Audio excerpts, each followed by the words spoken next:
All right, well, good evening, everyone. We'd like to call this meeting of the Akron Citizens Police Oversight Board to order for April 16th, 2025. We'll begin with a roll call. Anaskevich. Here. Gippin. Here. Hawkins. Here. Castle. Here. Costa. Present. Richards.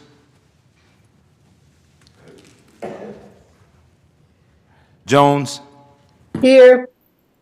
Mr. Peoples will be absent on this evening, and Boyd is here. Is Miss Richards' mic on? Sorry, it's on now. Sorry. Thank you. Next, I'd like to make a motion to approve last meeting's minutes. Can I get a second? Second. All in favor? Aye. Aye. Any opposed? All right. The purpose of our Citizens Police Oversight Board is to foster conditions and police practices that ensure the safety of all residents of the city of Akron. The CPOB is empowered by a new charter provision to independently direct the police auditor, whose office reviews investigations into complaints and misconduct involving officers. The board and the auditor also review every standard investigation, whether by the Akron Police Department or outside agencies, into the use of deadly force by an officer. Our values are as follows. Our decisions and actions are motivated by our love for Akron and our desire for all to feel safe in the community. We value unity of voice and action. We respect each other and those we serve. We seek to build relationships of trust, and we seek to always conduct ourselves with integrity. We listen to understand, learn, and lead. We strive to be inclusive of all stakeholders' voices. We value change at a system level. We hold ourselves accountable for our actions and deeds, and we hold our partners and those we serve to be accountable for their actions and deeds as well. Now I'd like to turn it over to Ms. Anaskevich.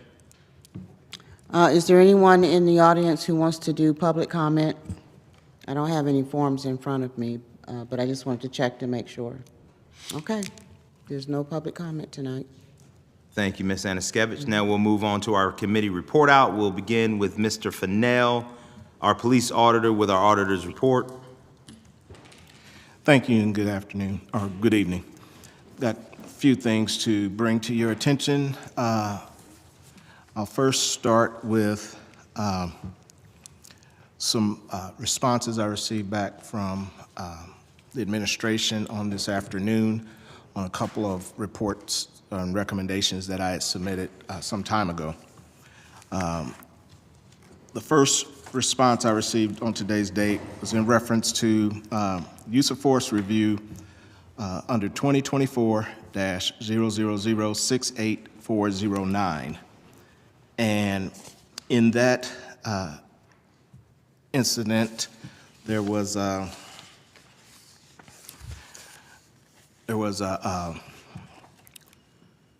person who was stopped by a police officer in the downtown area. Officers were called because the person had thrown some orange juice on an individual standing at a bus stop. Now, my initial review of the, and from this, the person resisted, and several officers had to subdue the individual to get him in handcuffs. During the use of force, I found that most of the officers involved, the use of force was reasonable and proper. There was one officer that was involved that during the course of trying to place the gentleman in handcuffs, he used profanity towards the gentleman, and he also used a taser on the man. As it appeared to me, the man was complying and turning over. There was also confusion during that incident where the several officers were giving conflicting directions, so that the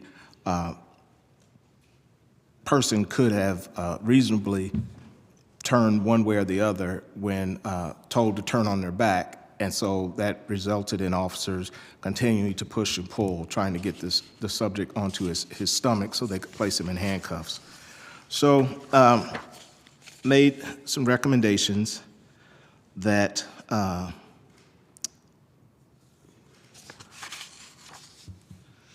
that while the initial stop was constitutionally sound, that the use of the taser was not objectively reasonable and should be reversed and designated as not objectively reasonable, and also that the use of profanity was a violation of APD policies. So in my response, city does concur with the violation as it relates to the use of profanity. The officer was disciplined in that matter, and to the use of the taser, they did not concur with my findings and stated that it was objectively reasonable. So I'll pause there for any questions. Did you say, maybe I misheard, that they concurred with the profanity, or they did not concur with it? They concur with my recommendation that it was a violation. Oh, And so that the officer did receive some discipline in that matter. okay. Do you know what the disciplinary action was? It was first offense, so it was a counseling, I believe. Like a verbal reprimand or? Yeah, and remedial training.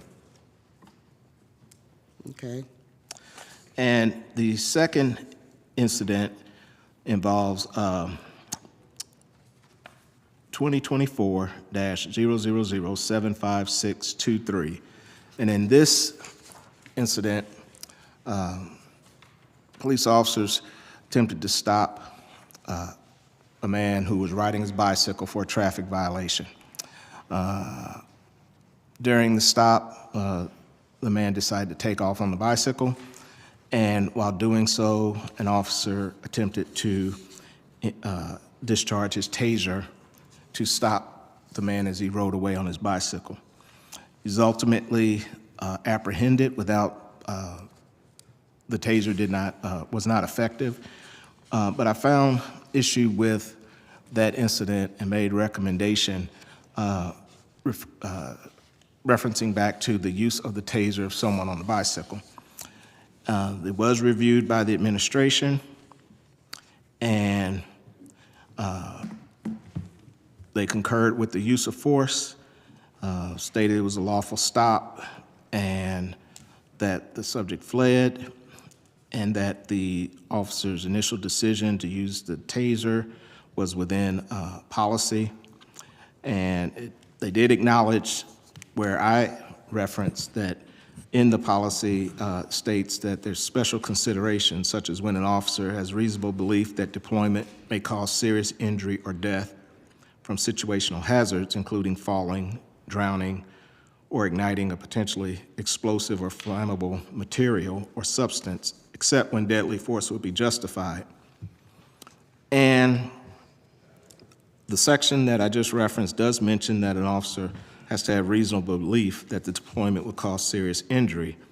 The intent of the word falling was meant to address a fall from a significant heightened position, not a possible shortfall from a bicycle. So that my recommendation was not accepted in that. However, the recommendation to continue examining the use of force policies and hopefully implement that into a use of force review of APD's policies was accepted. So I'll stop there if there's any questions. Just out of curiosity, was this individual wearing a helmet on his bicycle? No. He was on a sidewalk. And in that situation, there was steps on one side, the curb on the other, and also a tree in that general vicinity of where the officer attempted to use the taser. So it's fair to say that had the taser been effective, this individual could have suffered a fairly traumatic brain injury from falling off of his bike? It's highly possible because he was pedaling away as the taser was being deployed. So, you know how the taser functions, how that functions, it seizes, when properly applied, it seizes up your muscles contracts your ability to move, and that is why people fall, because once they seize up, they just fall over, and then the officers are able to handcuff them. Or if they're already on the ground, then they're not able to move their hands and feet when it's properly applied. Was he on the sidewalk or riding in the street? No, he was on the sidewalk. Okay. Mr. Chairman, Any other questions? not a question, but comment. I find the administration's reaction or response to both of your reports and recommendations highly disappointing. To me, it demonstrates once again that the use of force standards being applied within the department are not consistent with what I, at least as one board member, consider to be appropriate use of force, whether that's measured as the Graham versus Connor standard, which was not met, as the auditor noted in these two cases, or just common sense. This is not what should be happening in our community. So I'll say again, disappointing, and I hope it changes. Yeah, okay. So on to additional current events. Let's see, current projects. We have case management, database development is moving right along nicely. Met with purchasing, I've met with IT. I've got a document here this evening that I would like the board to take some action on, which is part of the process for securing the funds and moving forward with issuing the RFP. It is a Akron City Council Uniform Council report that has been, I've completed. I believe I forwarded that to the board earlier.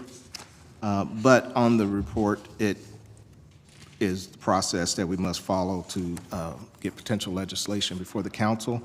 I also attached explanation as to why this database is needed, as well as the draft of the RFP, which has been reviewed by law as well as reviewed by purchasing and IT, and their input has been included in the draft. So at this time, I'll stop and take any questions or any action the board may wish to take. Mr. Chairman, I was going to report this out of governance, but I think, no reason not to do it now. I move that we approve the submission. Second? Any further discussions before we vote? All right, we'll roll call vote. Anaskevich, Yes. Gibbon, Yes. Hawkins, Yes. Castle, Yes. Costa, Yes. Richards, Yes. Jones. Yes. Boyd is yes. Resolution passes. Thank you. Thank you, Mr. Gibbon. One thing is I'm not clear on, and I'll consult with law unless someone on the board knows, if we also need to prepare a resolution similar to ones we prepared before this is submitted.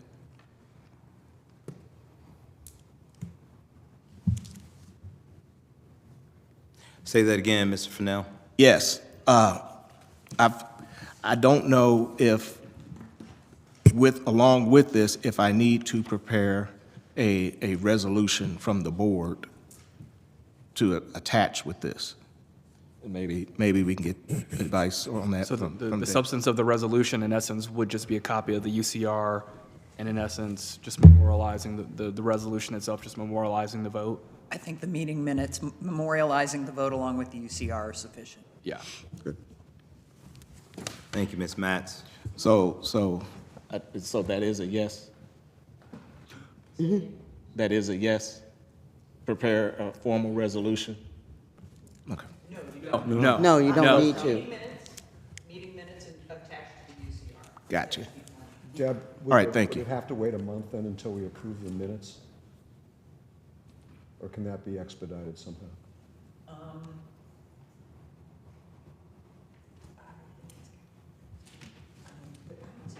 Submit a draft of the meeting minutes Okay. For some reason, those meeting minutes change by the time of the next Right. vote, then we can update with the correct meeting minutes, but I would say a draft of the Good. meeting minutes should be fine. Appreciate it. All right, I'll take care of that. Good question, Mr. Kippen. On to our intern. She started, she's been working now last couple of weeks, and in fact, she may get her first paycheck this week. She's doing very well, so pleased with how that's worked out, and she seems to be enjoying the experience right now. We'll talk more about this in executive session, but I have met with HR, and we're moving forward with replacing filling Shannon's position as an executive assistant one, and also moving forward to be able to being able to submit a job description and announcement for the data analyst one. So we'll talk more in executive session about some details about that hiring process, but we're moving forward with that. Any questions on there? Okay. Finally, have received all of the unredacted body-worn camera footage, investigative reports, and documentation related to Jalen Walker, and we have begun processing that information so that we can begin to review it. And met today with the law department and board members, Costa and board president Boyd, to finalize the process for utilizing our independent legal counsel. So we've completed that. So now I'll move into, there's other aspects. We had some training that Deputy Auditor and I attended, webinars, one webinar addressing key issues in law enforcement youth interactions, active de-escalation strategy certification, and sunshine laws training.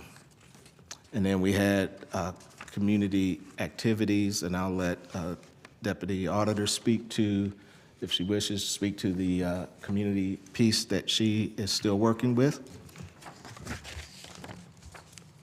Keisha? There we go.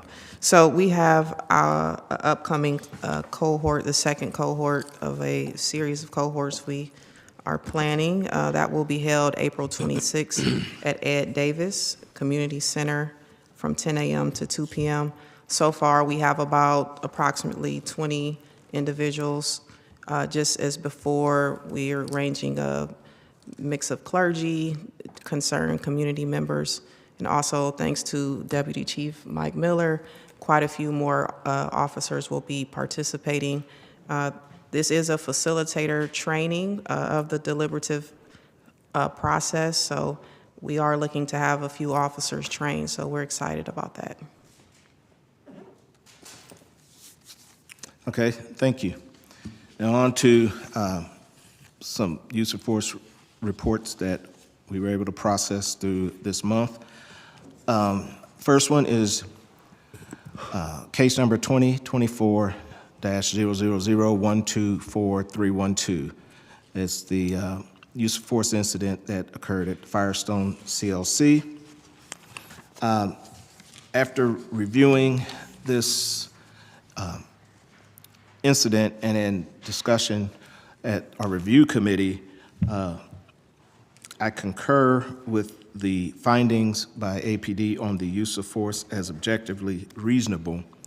But I also want to note that, and this hopefully will become part of the use of force review, that the head strikes that were delivered by Officer McCormick, I still consider those problematic and troubling, but they're not inherently unreasonable under the Fourth Amendment.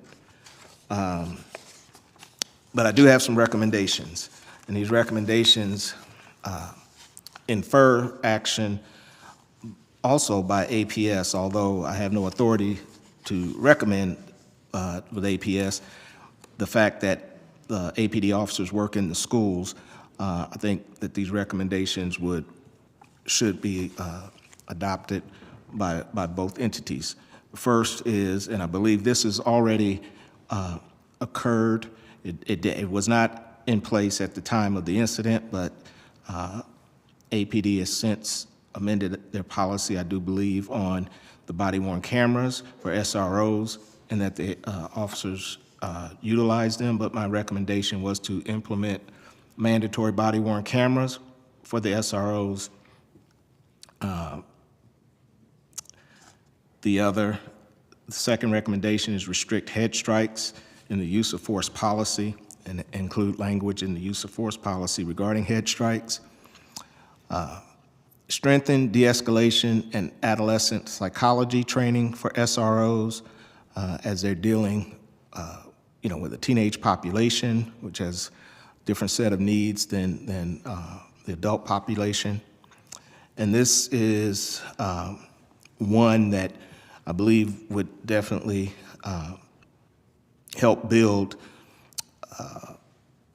community trust, as well as help to prevent unnecessary criminalization of student behavior, and that is to establish a school-based arrest review board that consists of school policing oversight committee with educators, law enforcement officers, community members, and legal experts, and then prioritize restorative justice and diversion programs, particularly through the juvenile justice agencies, to expand alternative disciplinary responses. So at this time, I'll take any questions about this review. Mr. Chairman, there was extensive discussion at the review, as there was the month before, particularly about the head strikes. I think it's obviously a close call, but concur with the auditor's recommendations, particularly the broader recommendations. I think they're extremely well taken, and I move approval.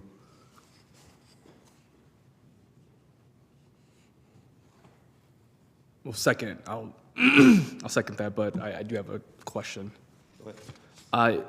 Just for my general understanding, is there a heightened standard or alternative set of policies that SRO, student resource officers, are subject to when they're working in APS? What's the question? Can you repeat? Are student resource officers, when they're working in APS, is there a subsect of policies specifically that those officers are subject to when they're working in the schools, or just best practices that they're given with respect to working in student populations, or are there just any general framework that those officers are provided as to for almost, not like a heightened duty of care, but just acknowledging the differences between student populations and general adult populations, and how best to be mindful of those differences, just out of curiosity?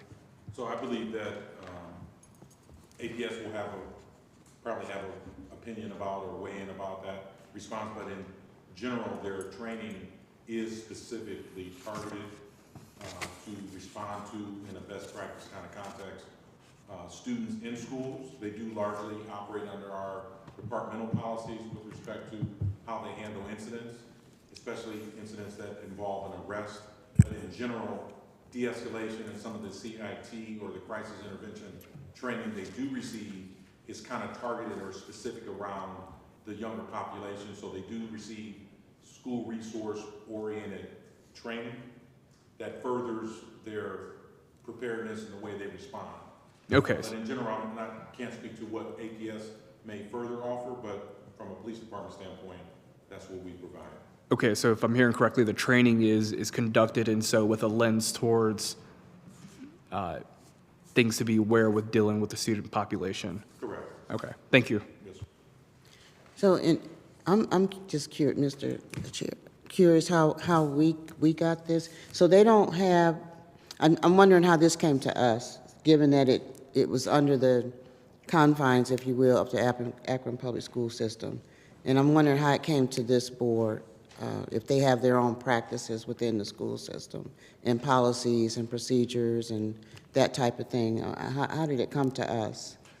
Well, it involved APD officers. So it's just part of the use of force that any officer would use that once that investigation is done, that report comes to us. Okay. Because they have a lot of incidents in the schools, correct? But we don't always get, Anytime there's a use of force or deployment of OC spray or any level of use of force, that officer completes that use of force investigation, we're going to get it. okay. Yeah, I was just And curious. if I may, I might be able to provide some context, just being an educator working in the school district. So I would say my experience as a school counselor working with the SROs in the school, it usually is as a resource for us. So it is somebody that we can ask questions for, to about different various things. When we do have a situation that arises like this, I mean, sometimes they are the one who just provide that de-escalation skill. So I can say from my experience, I mean, I have been there when arrests have been made in the school setting, and I know that still falls under the APD jurisdiction and how it comes to the board. But my experience is a positive SRO can be such an invaluable asset in a school setting. So a lot of that is, I mean, I had SROs that would go into classrooms with me and provide presentations and different things like that. So SROs in the school setting, they just provide invaluable various resources within that school. But this was an unfortunate situation, but I just wanted to hopefully provide some additional context about my personal experience with the SROs in a school setting. Okay, thank you. I was just curious how it came to our attention as a board. And we don't get a lot. I know you asked if we get a lot of those cases or incidents. We don't get a lot of them. But if force is used, it's just like if an officer was off duty or working somewhere else and they used force, then that investigation's got to go through this process, so it still will come to us. Gotcha, understood. Thank you. Thank you, Katie. Any further questions for Mr. Fennell? Anything else, Mr. Fennell? No, I've got, Oh, well, I think there was a. I think we need to motion, complete Mr. the process Oh, on I'm that. sorry. Yeah. Any further discussion? All right, we'll roll call vote. Aniskevich? Yes. Kippen? Yes. Hawkins? Yes. Castle? Yes. Costa? Yes. Richards? Yes. Jones? Yes. Floyd, yes. Motion passes. Okay, the next one is case number 2025-00010011. It is an incident that was a domestic disturbance. Officers responded to the home, and there was a juvenile female in the home.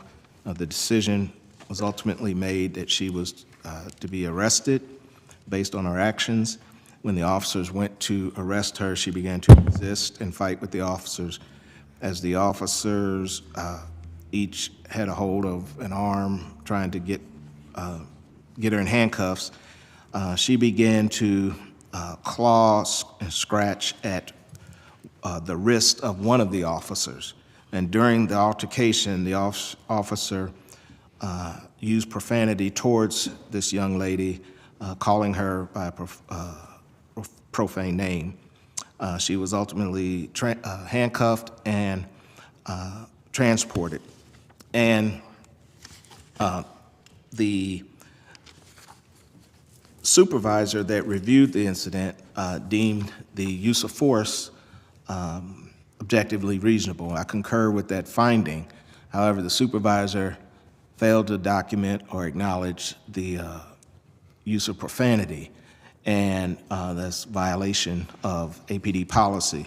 So my recommendation is twofold. One, that the Office of Professional Standards and Accountability initiate an investigation into the use of profane language by the officer pursuant to the potential violation as outlined in the APD Rules and Regulations Manual, Section 200.01.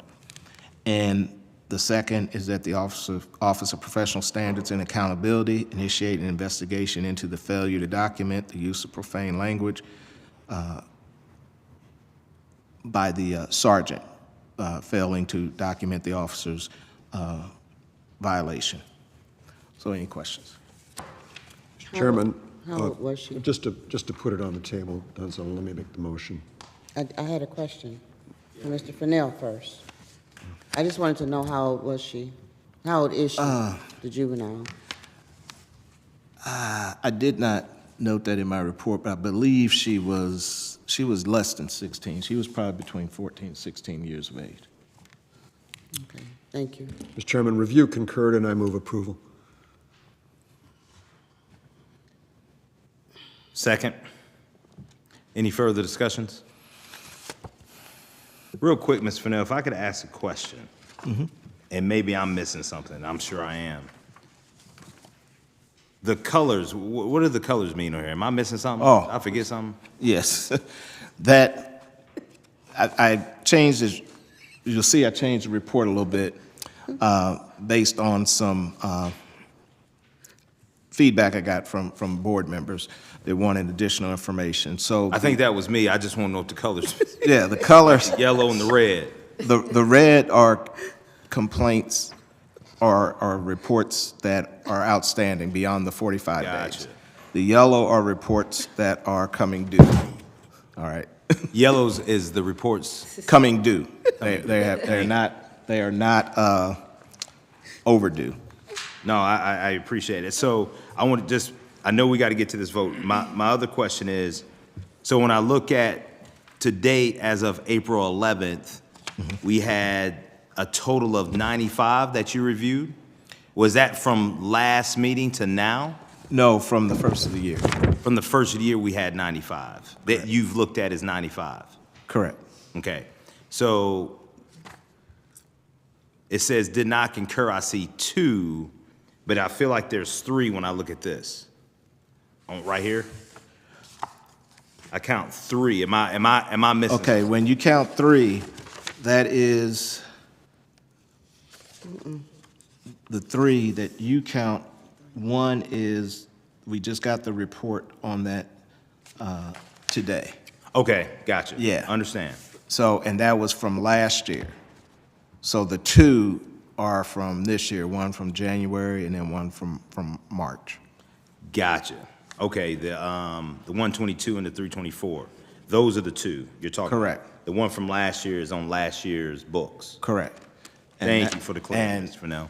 That one will fall off of your next report because we've now received a response. Okay, thank you so much, Ms. Fennell. I'm the type of guy in school, I like having a little legend when I got a lot of colors. If the legend tells me what the colors, that helps me. I appreciate you. Now that you got to put more work, now I know. I got to remember. Thank you. Yes, sir. I'll make sure it's a legend. No. Now I know. I appreciate it, Ms. Fennell. So we got a motion and a second on the table. We'll roll call vote. Any further discussions on these? Mr. Costa, you had anything? The failure to report the profanity feels super ticky-tacky, but I'm also like, seems like profanity just keeps on coming up since our very first day here of being on this board. And like, I can't stress enough just like the feeling that, or how people must feel in the presence of police officers being spoken to a certain type of way, and that certain populations respond to a certain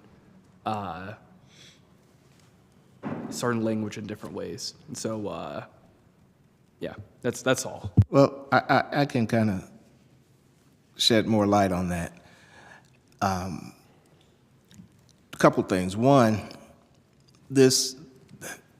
when this officer, the initial officer, used profane language, you couldn't miss it on the video.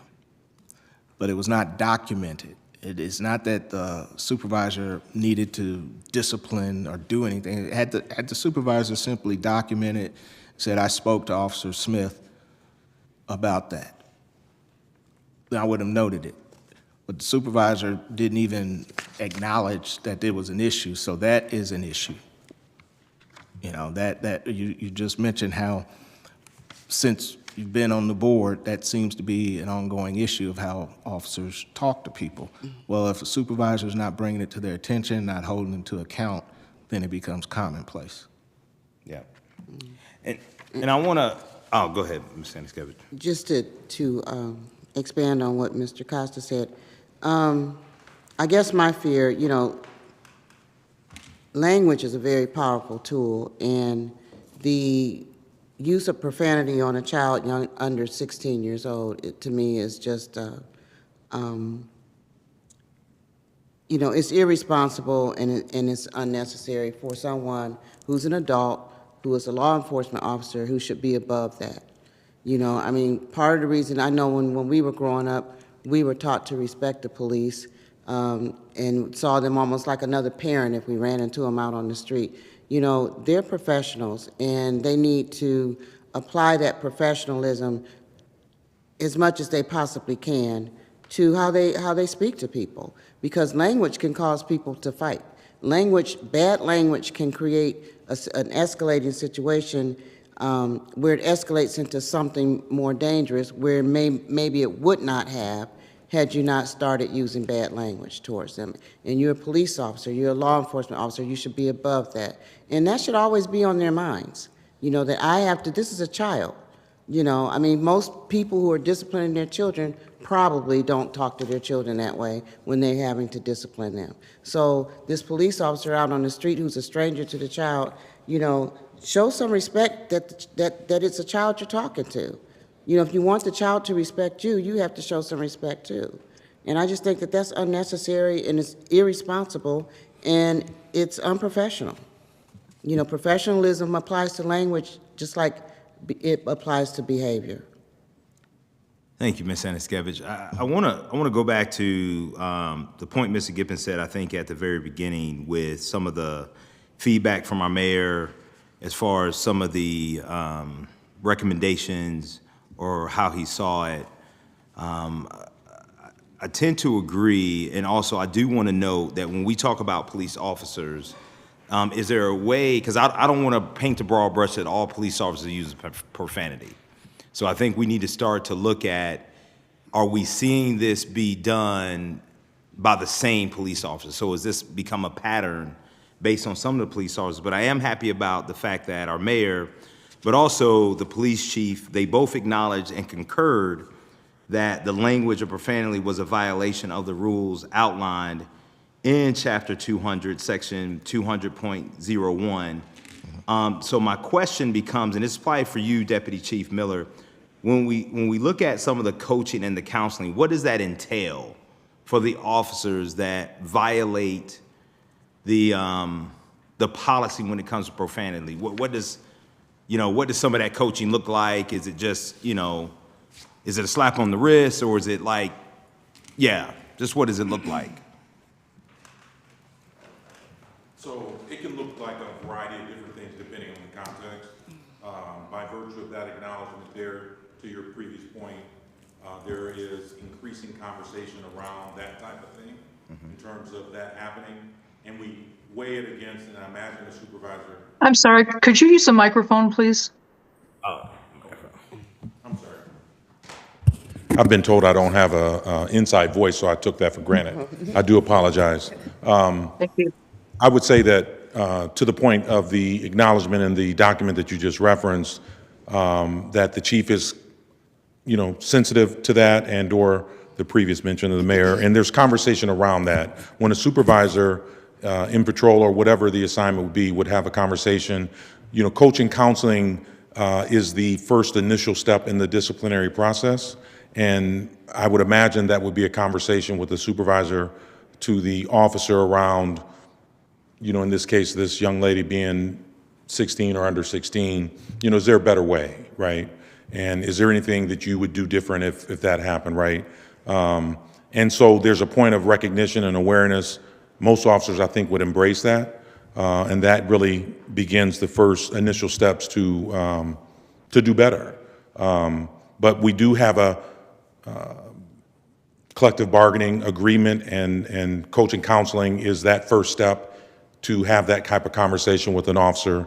To the chief's sentiments around something like that, we do look at the context, but to your point, a juvenile's, juvenile, minors are minor, right? So we definitely try to strike the right balance, and we will be more intentional in doing that across the agency. I think that's the chief's position on that. I want to add one thing, and Deputy Chief Miller said it a couple times. It's the context.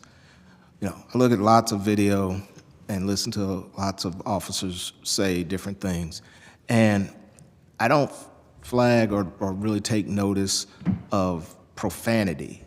If, you know, an officer falls while he's running and busts his knee, he may say something.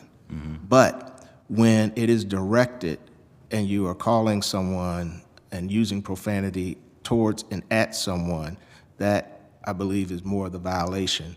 And that is what I raise those points when that occurs. Like in this instance, it clearly he was hurt. You know, she dug and scratched and made, you know, tore into his hand. But it's to express that pain and that anger about feeling that way, you still should not call a person certain names, and you should not use it in a profane manner, particularly with a child. A child. Thank you, Mr. Fennell. Thank you, Thank you, Mr. Deputy Chief Miller. Chief Appreciate it. And also bringing those officers to the community forum that Ms. Myers is leading as well. We still have a vote, right? Yes. Skipping. Motion on the floor. All right, we'll roll call vote it. Aniskevich? What are we voting on The again? motion to approve that report about the... Yes. Gippin? Yes. Hawkins? Yes. Castle? Yes. Costa? Yes. Richards? Yes. Jones? Yes. Boyd, yes. Motion passes. Thank you. Okay. Next, this is,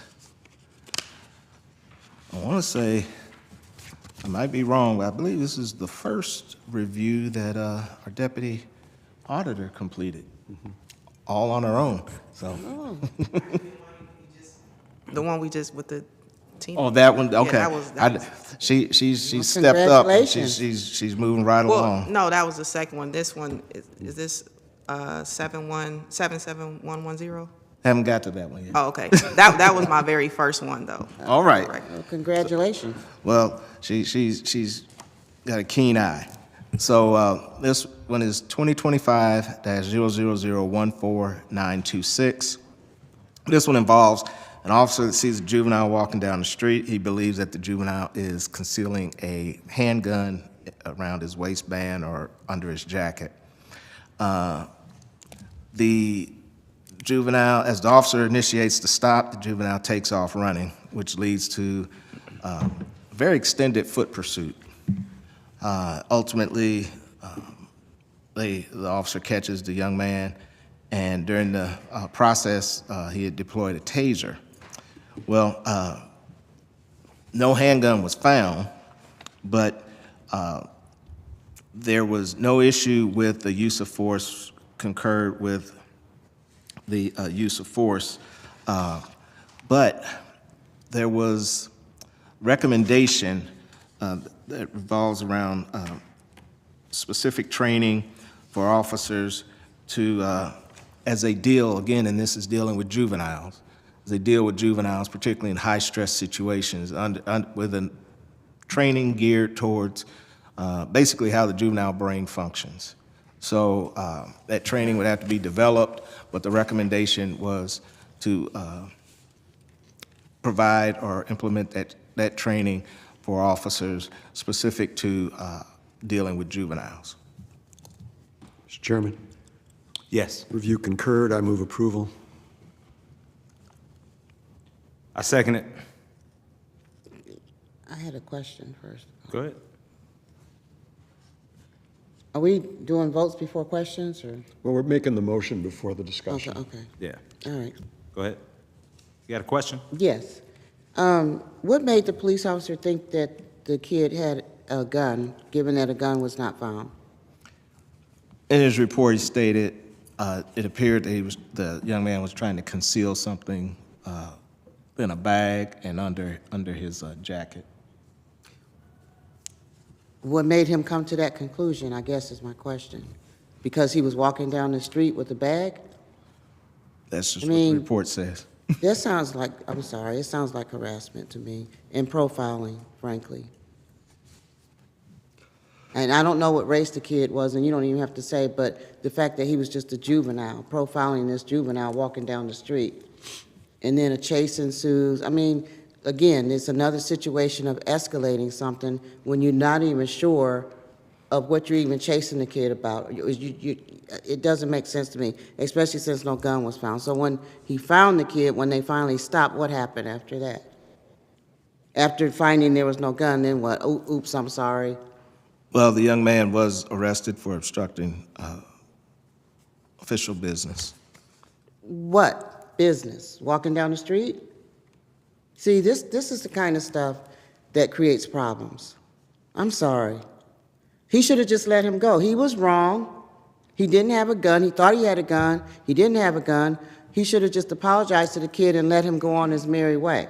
But instead, now you got to attach a charge because to cover the fact that the officer was wrong. So that's what this seems like to me, based on what you're giving me. He's attaching a charge to this kid, even though he was wrong, the officer, he or she, because they were wrong. Now they have to come up with something. They have to create something to arrest the kid for. So without knowing more, what I'm hearing is it sounds like there was a failure to comply with the officer orders, and so that's when the chase may have ensued. And I think what I'm hearing from Mr. Fennell is that there needs to be training that is calibrated to the fact that young individuals' brains work in different ways. And what I'm hearing more, so I don't want to assume anything, is that it's a kind of a fight or flight situation, and that young man felt like he needed to run, and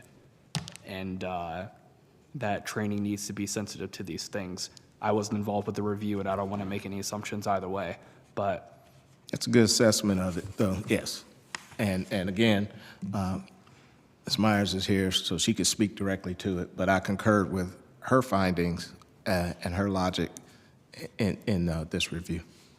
And I would tend to agree, that's precisely it. Just the adolescent development of the child brain will exert a fight or flight response when, presented with some level of fear or what they assess as a danger, if you will. I also see it as a manifestation of something that has occurred over the last 15 years or so, where kids used to trust the police officers when they approached them, and now they're afraid of them. So when an officer sees them walking down the street and he said, "Hey, stop," their first intention is to run rather than stop. There was a time they would have stopped. But because of all the things that have occurred with police killings and that type of thing, kids out here are afraid of the police, and I think that's a shame. And it's a sad shame. They're afraid of the police. And that's something that they created. I don't want to generalize, but I will say I thought it was interesting. I was at a public safety Conversate event this past Saturday at the Akron Urban League around safety, and one of the themes actually in the conversation asking people, when do you feel safe, when do you feel unsafe? One of the common themes that we heard were when a police officer is behind me or in the presence of a police officer. And I thought that was profound. I'm just gonna leave it there. And so I want to, I don't never want to paint a broad brush when we talk about police officers, because I'm sure there are some police officers that have really good relationships with our young people. I know one that's in the gallery now, that's Officer Roman, who is our SRO over at Garfield High School. I know he's participated in our football camps and our football practices, and he does a great job. And I know that a lot of our students feel like he's a part of the fabric of our school. So I don't want to generalize to say all police officers, but like in any relationship, whether it's a police officer, a teacher, or a coach, or just an adult, period, there's always going to be a little bit of that rub. So I just want to, I just want everybody to know that this board is not saying all police officers. I'm not saying that either, and I hope you don't think that that's what I'm saying. I'm sure you know I'm not saying that. I'm saying that some kids are becoming afraid of the police.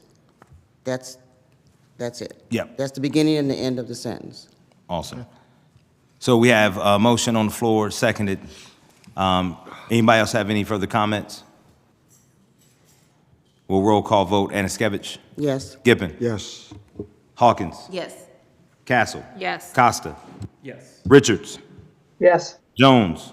Yes. Boyd, yes. Motion passes. Okay. The next case is 2025-000-16602. This incident also came out as a domestic disturbance. There were officers that initially were on a traffic stop when a man came out of his home and yelled down the street to the officers said, "You better call backup," and called the officers over. So they completed their traffic stop and responded to the house. When the officers got to the home, one of the officers opened the storm door, and the gentleman was standing inside of his home, and he told him he would get his wife. He said, he didn't say it was a domestic disturbance, but the officer said that what's going on. He said, "I'll get my wife." So he pulled the storm door shut, turned and called to his wife, who was coming down the steps. The officer opened the storm door again, at which point the gentleman shut his main door. And as he was shutting it, he said, "I have kids." And the date of this incident was February 13th of this year, so it was a very cold day. So additional officers show up who were actually called to the residence. The first two officers were on the traffic stop and walked over, so the additional officers pull up and begin knocking on the door. The gentleman opens the door, and he's standing in his doorway. The officers are on the porch, and the wife is can be seen behind the officer, walking freely throughout the house, getting her coat and getting her purse. The gentleman refused to allow the officers to enter his home, asked that the officers leave, told the officers that his wife was coming out to them to talk to them, that she wanted to leave, and she was going to come out and talk to them, and that they could not come in his home. The gentleman was loud. He had spoken loud, animated tones, but he did not make any gestures or make any aggressive gestures, but he did not allow the officers to enter his home. So the woman is still putting on her coat and preparing to come outside when one of the initial officers begins to get in a verbal exchange with the gentleman, and that began to escalate. The officer then looked over around the gentleman's shoulder and spoke to the woman and asked her a question, and the gentleman responded to the officer's question, to which the officer then said, "Why are you still talking?" So the gentleman then replied in a very loud voice, actually yelled it, "Because I can." And at that moment, the initial officer began to grab at him. He stepped back further into his home, and the officers entered his home and began to take him down. They have a warrant, they have consent. He didn't strike the officer, he didn't do any of those things. The report claims that the gentleman took a bladed stance and showed pre-attack indicators. Review of the body-worn camera footage disputes that statement. The gentleman did toss his cell phone onto his sofa, but he stood there and had his hands down by his side, his palms were open, and his hands were down by either side of his legs. And then he again stepped back when the officer tried to reach and pull him out the door. The takedown was pretty immediate. The verbal exchange continued, and ultimately he was arrested. So I reviewed this, and one of the first things I looked at was the unlawful warrantless entry. There was no immediate threat or visible violence. And the wife who called, actually denied that there was a physical altercation. When she called dispatch, she asked for the police to come to escort her away from the house. The dispatcher typed the run as a domestic fight or a domestic disturbance. There was confusion in the background, but you could hear the woman say, "I need the police to escort me out of the house," and it came across as a domestic. So the officers the officers believed this to be a domestic disturbance based on the radio run. And that is what caused the officers and this gentleman to have this verbal exchange, because the officers kept saying it's a domestic, and the guy kept calling them liars, saying it's not. She just wants to leave. She just wants to leave. So that was mistake there, a mishap there with communication. In order for the force to be objectively reasonable, you got to weigh the severity of the crime, the immediate threat to officers, and active resistance or fight. The gentleman was in his home, and he displayed verbal defiance, but he was not physically aggressive, and he was not attempting to flee or to attack. His speech is protected, and it appears, based on the quickness of when the officers went to arrest him after he said, "because I can," that his arrest was retaliatory. So the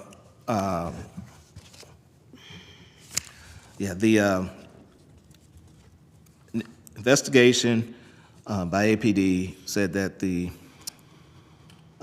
use of force was objectively reasonable. I disagree, said it was not objectively reasonable because there was no constitutional compliance, the warrantless entry, there was no probable cause for basis of an arrest. The use of force policy was retaliatory. The takedown was retaliatory. While they attempted to investigate domestic violence incident, it was more of them arguing with this gentleman about whether it was a domestic violence or whether it wasn't, and if his wife was okay when she's right there walking freely around the house getting her stuff together. The report was inconsistent with the body-worn camera footage of him taking a bladed stance and a pre-attack stance, and there was conflicting information that I feel the supervisor failed to assess properly. So my recommendations are reopen the investigation into the use of force by the officers within the Office of Professional Standards, do some additional training on the Fourth Amendment doctrine, and mandate training on force proportionality and report accuracy, and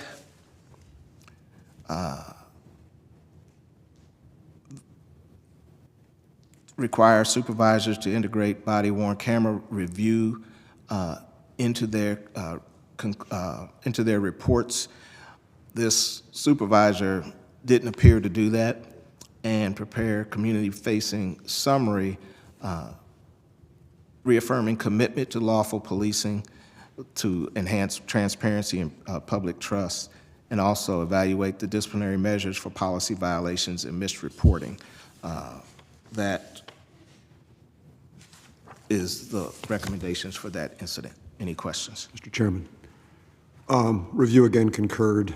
This again is one which not only was contrary to the Graham versus Connor standard, but just plainly not contrary to all community standards, not least because it was in the man's home.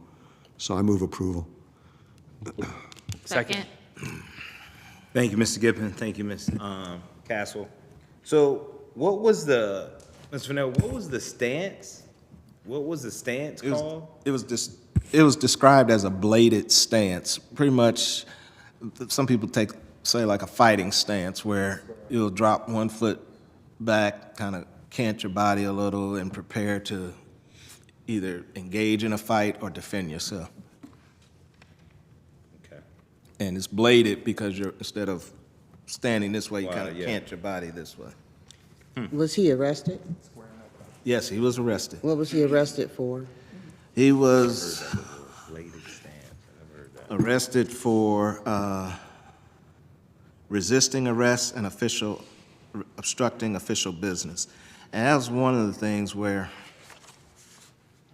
I noted in this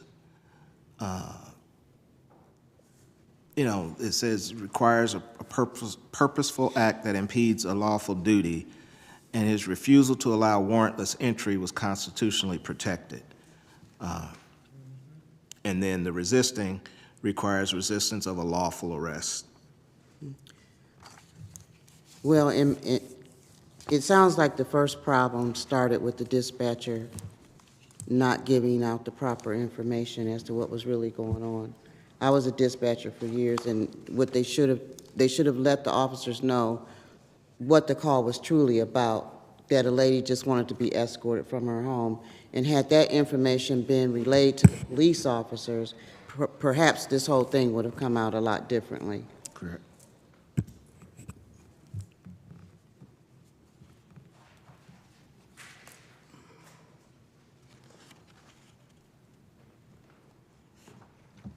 So maybe the dispatchers or the people who take the calls, maybe they need some extra training as well. You have to say exactly what's going on, because the officer doesn't know exactly what their intention is supposed to be when they arrive on a scene if they're not given the proper information from the onset. Any further comments, questions? All right, let's roll call vote. Anaskevich? Yes? Gibbon? Yes. Hawkins? Yes. Castle? Yes. Costa? Yes. Richards?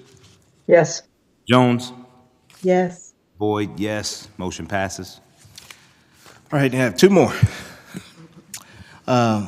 This one is case number 2025-00017987. It involves a vehicle pursuit of a stolen vehicle. The vehicle collided into a fence, and a passenger from the vehicle fled on foot. The canine officer and his partner were on the scene, and the canine was deployed to assist in the apprehension. The canine caught the person and began, and this is a juvenile, by the way, caught this juvenile, and the juvenile began to fight and kick the canine. Other officers arrived and placed the juvenile in handcuffs. Now, during this encounter, the canine was latched on for 51 seconds, during which time the young man was fighting with the dog as well. The officers later learned that this young man was the passenger. Initially, they thought he was the driver of the stolen vehicle. The force used was deemed objectively reasonable under the Graham standard and in accordance with the Akron Police Department policies. We reviewed this incident and we concur with the findings. However, we do have some recommendations for improvements in verbal warnings, canine deployment review, and officer training. In the canine deployment review procedures, recommend that an automatic supervisory review for canine deployments lasting over 30 seconds to assess whether the prolonged engagement aligns with departmental policies. Second is implicit bias and threat perception training to hopefully minimize misidentifications and improve real-time decision-making. And then revise the use of force reporting and documentation, particularly when a suspect is later found to have a different role than initially presumed, such as a passenger versus a driver. What was the last one again? Revise the use of force reporting and documentation so that you can document that the officers provide a detailed post-incident justification when suspects are later found to have a different role than initially presumed, such as in this incident. Any questions? Mr. Chairman, review concurred, and I move approval. I would note that the deputy auditor drafted this one, did a very fine job. I second it. Any further questions or comments? Mr. Fennell, can you, regarding that first one where you said supervisor with the extended deployment of K-9. Can you explain a little bit more of what you envision with that and what that might look like, just so I have a clearer understanding? Yes, I mean, 30 seconds is a long time when you're being bitten by a dog or in a lot of pain. Doesn't mean that you can't ever deploy a canine on someone that long. If they're resisting, as in this incident, fighting the dog, have a weapon, you are going to deploy that canine until they comply. But there should also be, I think, a more detailed review of that process, of when that occurs, to make sure that it's not retaliatory and it is an actual proportional use of the dog and of the deployment. So you envision that as like an additional step in the use of force review, or that would be something different? I envision that from the APD side as making sure that it's clear justification why that canine was latched on that long with that individual. Thank you so much for the clarification. I have a quick question. Mr. Fennell, just out of curiosity, with the 51 seconds that the dog was latched on, is the dog trained to stop when they're told to? Is that like after 30 seconds? Well, they are trained to follow their commands. Okay. But they are also trained that if someone's resisting and fighting and trying to harm the dog, that they latch on tighter. And that's not just indicative of canines, that's pretty indicative of dogs in general. Okay. If a dog bites you or latches on your arm, I was raised by dogs, and with dogs, they tell you, don't pull away, because that means the dog's gonna bite harder. And so what you do is counterintuitive to what we would normally do. Is you would want to relax your arm or lean into the dog a little so that the dog is not thinking, okay, this is a toy, this is prey trying to get away, this is something else. Okay, thank you. Mr. Chairman, am I correct in this instance that the dog, in fact, did not respond to the verbal command and the release had to be accomplished a different way? Ultimately, the release they had to use a dog stick to release the dog. Right. But obviously we don't know what the dog's thinking, but the dog is also being hit and kicked by the young man. So it was not a situation where the person had complied and the dog just refused to release. This dog, again, was responding as any dog would if someone's pulling at it and fighting at it. Okay. There's no further comments or question. We'll roll call vote. Anaskevich? Yes. Gibbon? Yes. Hawkins? Yes. Castle? Yes. Costa? Yes. Richards? Yes. Jones? Yes. Boyd is yes. The motion passes. Mr. Fennell? Last one. It's 2025-000-21800. Another domestic incident. Officers responded to the scene, and the lady stated that her live-in boyfriend became upset. They had a verbal altercation. He picked up a knife and held it to his face while threatening to harm himself. So the officers, after speaking with the lady, made the decision that this person needed to be taken in what is commonly called a pink slip, taken in for psychological evaluation. They went to his apartment door and knocked at the door. As he opened the door and began to step out, one of the officers grabs him by his arm, tries to secure him with the handcuffs. They weren't sure if he still had the knife, but he also had a dog in the apartment that became agitated and excited because of this altercation. The officers end up taking him to the ground, used joint locks and some knee strikes to apprehend him. Ultimately, he was placed in handcuffs, and he was not arrested. He was taken to taken in for psychological examination. But we did have some recommendations. One, enhance de-escalation in a situation like this, utilizing distance and time and mental health consultation before making physical contact when feasible.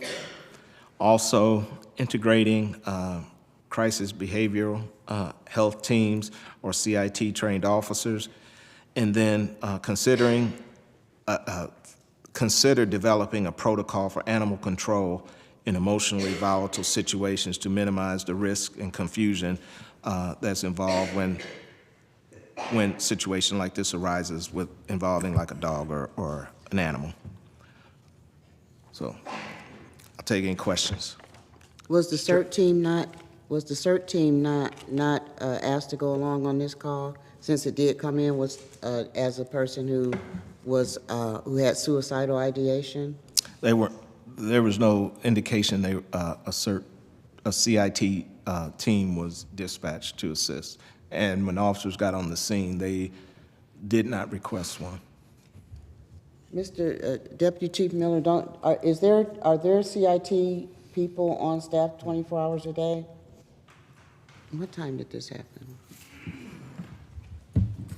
Thank you for the question. I believe that most shifts, on average, have CIT-trained officers that are on shifts. That could vary, though, depending on the circumstance of the particular shift. I will add that in addition to the CIT, there is that scout team, which is that combined multi-agency collaboration and such. But even for CIT, if it's just specifically requesting a CIT officer, and ideally that would be for de-escalation and take some of those additional steps, if they had knowledge that there was a weapon involved, right, the CIT approach would take probably a backseat to ensuring that safety and the officers are safe, the occupants are safe, and then once they determine that the scene is safe, then you can kind of lean into a crisis intervention approach. But the primary objective and the officer's concern would be in that case, is there possibly that he's either armed or still armed, and so that would be their initial focus on a call like that. Okay, so the fact that the call came in as he had a knife to his throat, basically suicidal ideation. So no one would make the call for a CIT person to come in that situation because there was a knife involved? I think it starts first in the call center, but I think the mention of a weapon in the beginning, I don't think that dispatch supervisor or the call taker dispatcher would trigger CIT as initial response to that type of call because of the weapon component specifically. Now, if those same fact patterns were true and they reached the point where, hey, they've de-escalated, there's no longer a presence of a knife, then they can evolve or expand that approach, include CIT or other resources to resolve that conflict. But yeah. Mr. Chairman. Mr. Chairman, review concurred, and I move approval. Second. Thank you. Any more questions? Any more questions or comments before we roll call vote? I'm sorry, I'm confused as to what has to happen then. Suicidal ideation, that implies you need a mental health professional. And I guess I'm confused as what all has to take place when the call comes in for a CIT person to even be considered to go on a call like that. So the dispatchers are specifically trained. They receive training around mental health crisis oriented calls or crisis intervention calls. Without looking at the manual, I could just go off of my prior training and such. And I do believe that the response that the officers would have to a call like that would be appropriate to send patrol to assess and make determinations around the probability of injury to anyone involved, including themselves. Okay. And only when the situation is deemed safe would they then consider other options. I think that is the appropriate response for a call like that. I've been on calls like that myself, and I wouldn't prematurely insert a CIT response into something that's volatile with the risk of the weapon being reintroduced to the scenario. Okay, that makes sense, when you put it that way. Thank you. Thank you, Deputy Chief. Thank you. All right, we'll roll call vote. Aniskevich? Yes. Gibbon? Yes. Hawkins? Yes. Castle? Yes. Costa? Yes. Richards? Yes. Jones? Yes. Boyd, yes. That concludes the auditor's report. Thank you. All right, thank you so much. And if I'm correct, you reported out on 12 today? 12, 11, 12, something? Oh, no, there were 5 that he 5? reported on. There were a number of matters in which there was no recommendation, some of which we So discussed. altogether in was review. 6? Yeah, That you 6, reported yeah. out. So- There was more we discussed in review, but there were no recommendations. Gotcha. And he had concurred. Again, very useful process, and including the community input. We probably had 6 community members there, and there was a lot of input. Yeah, I appreciate you, Mr. And Giffen, being. Officer Jones was there, and she responded on Yeah. a couple of questions that came up. Well, appreciate you, Mr. Giffen, being faithful to be there, and also community members. So of the 6 that we talked about, I think my count, and I could be wrong, is that there were 4 of them were adolescents? Is that correct? Yes. Okay. Ranging from the ages of what, 14 to 16? Yeah, I believe, I didn't write their ages down, but 14, I think 14 was the youngest, and 16 or 17. All right. Okay. Yeah. Thank you, Mr. Fennell, for those thorough reports. Likewise, quick question on your current projects, in particular with the Jalen Walker review that's begun. What do you anticipate the, I guess, deliverable will look like, timeline, without presupposing any outcomes or anything, but is it just you will come and produce a report similar to other reports, or just what should we be expecting? Well, right now, I'm taking, it's a mountain of evidence and to review, lots of video, and we'll need to process through that. I anticipate giving updates, each month as to where we are with it, and then producing a report as usual. But we may do, depending on how we break this down, we may have to do a presentation of sorts of how we got to where we got to in our findings, whatever those findings may be. Thank you. Any other questions or comments for Mr. Fennell? All right, thank you again, Mr. Fennell, for your report out and your diligence and your work. Next, we'll go to Mr. Giffen and governance. Thank you, Mr. Chairman. It really flowed quite naturally from the review committee into the governance committee because the governance committee was primarily concerned with the use of force policy issue that we've been discussing for so long. The committee concluded and we're reporting out that there were some steps that we and the auditor could usefully take, hopefully to move the use of force policy review process forward. It seems to us that it's stalled, and of course we've been probably our most important item of business is seeing that go forward.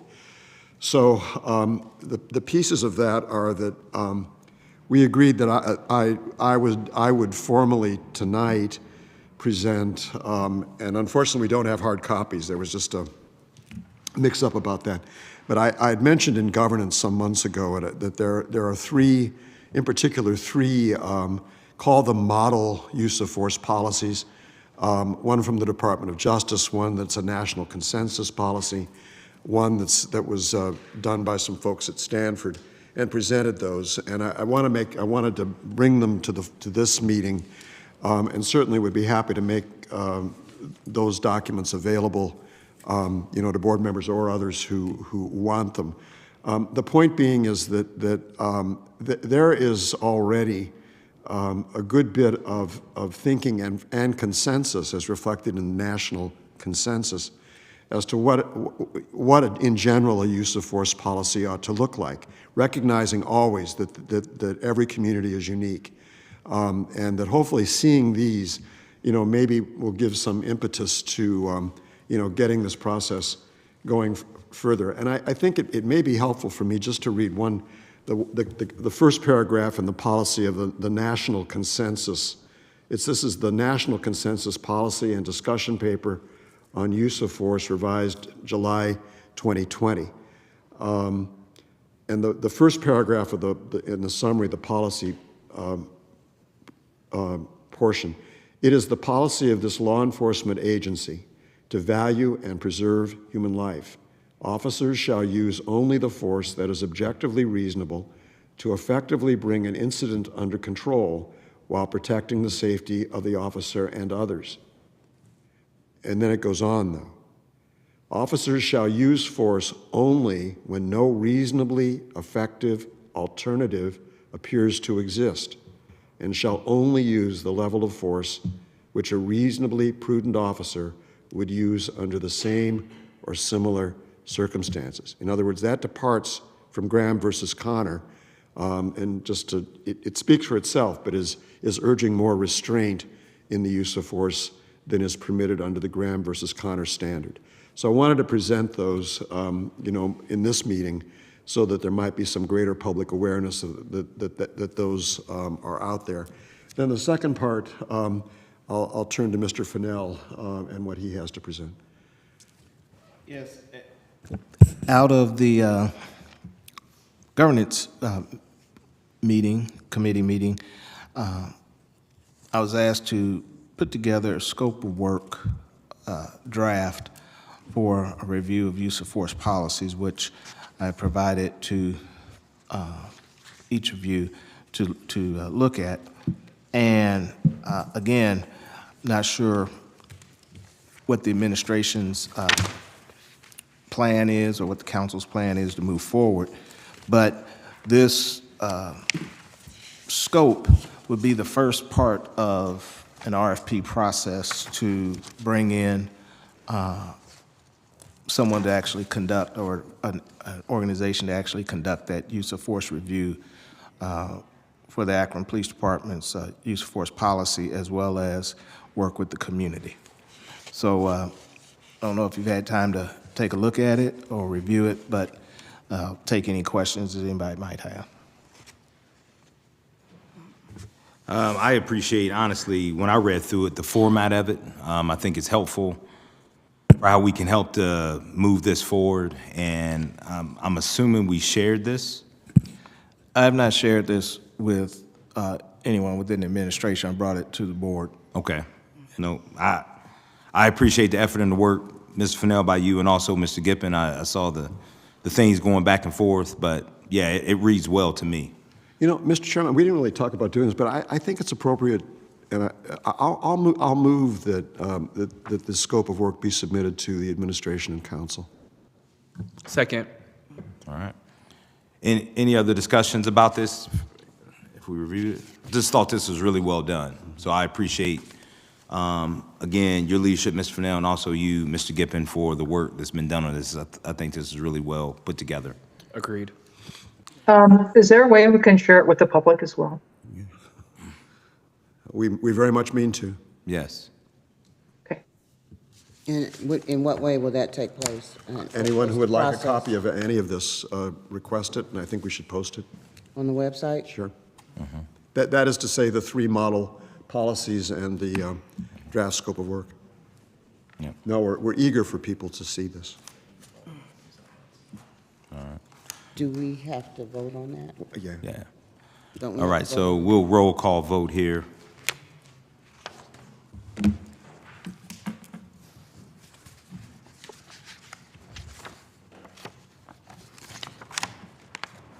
All right, Anaskevich, Yes. Gibbon, Yes. Hawkins, Yes. Castle, Yes. Costa, Yes.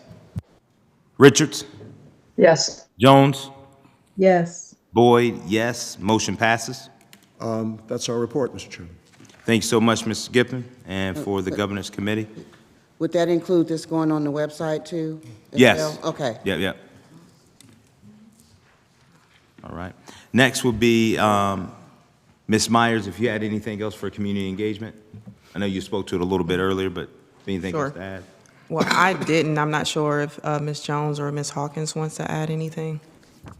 Okay. No, I'd just like to invite fellow board members to the trainings. You know, basically, Ms. Myers and I are going to be facilitating or leading the training, but it would just be, I think, beneficial and helpful if fellow board members were exposed to the process, understood the process, possibly could even facilitate some of the circles.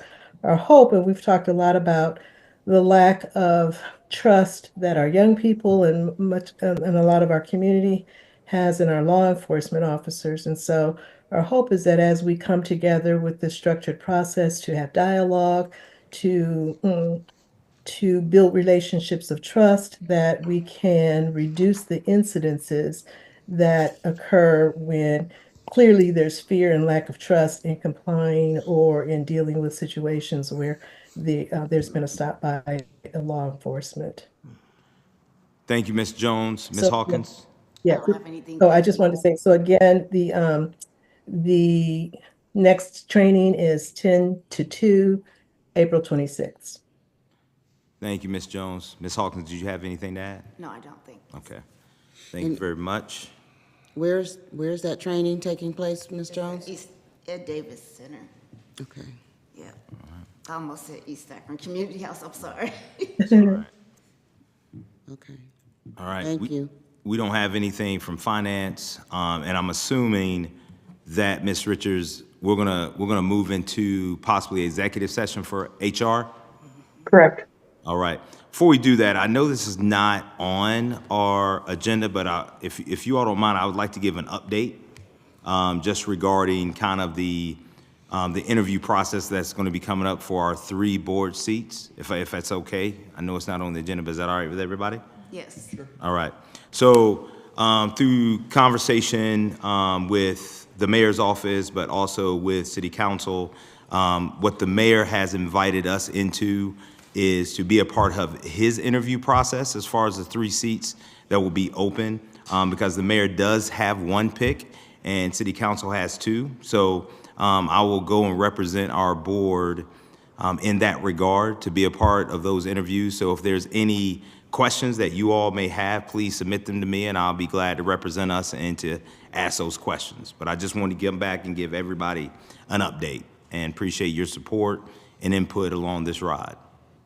Okay? Which interviews will you be involved in? With the mayors. He's invited us to be a part of his. Okay, because there's a separate one with the city council. Yes. And you will not be involved? Yeah, in we will not be a part of those.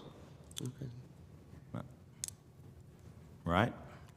Okay. Mr. Chair, I'd just like to thank you for your diligence and your persistence in making sure that we have a voice at least in the mayor's process. Thank you, Ms. Jones, and we're appreciative for the mayor's office inviting us into that space. And is there a deadline on when you want to receive the questions from us that we Yeah. would like for you to ask? Yeah, I would say probably as soon as possible because I haven't received anything as far as when those things are going to be taking place. So I just don't want us to get caught off guard. So maybe within a week. Yeah, I mean, obviously, I won't be submitting any Yeah. questions, but it's Yeah. good to know when the deadline is for your Yeah. questions that you would like to. Yeah, I would say probably a week from today would be good. Just that way they were in. I'm sorry? I would just say a week from today. That way that we had them. Okay. Yeah. Okay. I'd like to make a motion that we go into executive session to have a discussion about our human resources. Second. All right, all in favor? Roll call, roll call. Roll call, I'm sorry, Mr. Skippon, thank you. Aniskevich? Yes. Gippin? Yes. Hawkins? Yes. Castle? Yes. Costa? Yes. Richards? Yes. Jones? Yes. Boyd, yes, motion passes. Will we potentially be taking action? I don't think so. We won't be taking any action. We won't be taking any action, Miss Richards, today? Not that I'm aware. All right, awesome, thank you, good question. Thank you all, everyone.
I'm not gonna lie, I bought myself a PlayStation. All right. So I make a motion to adjourn. Second. All in favor? Aye. Any opposed? Have a great evening, everyone. Have a great weekend.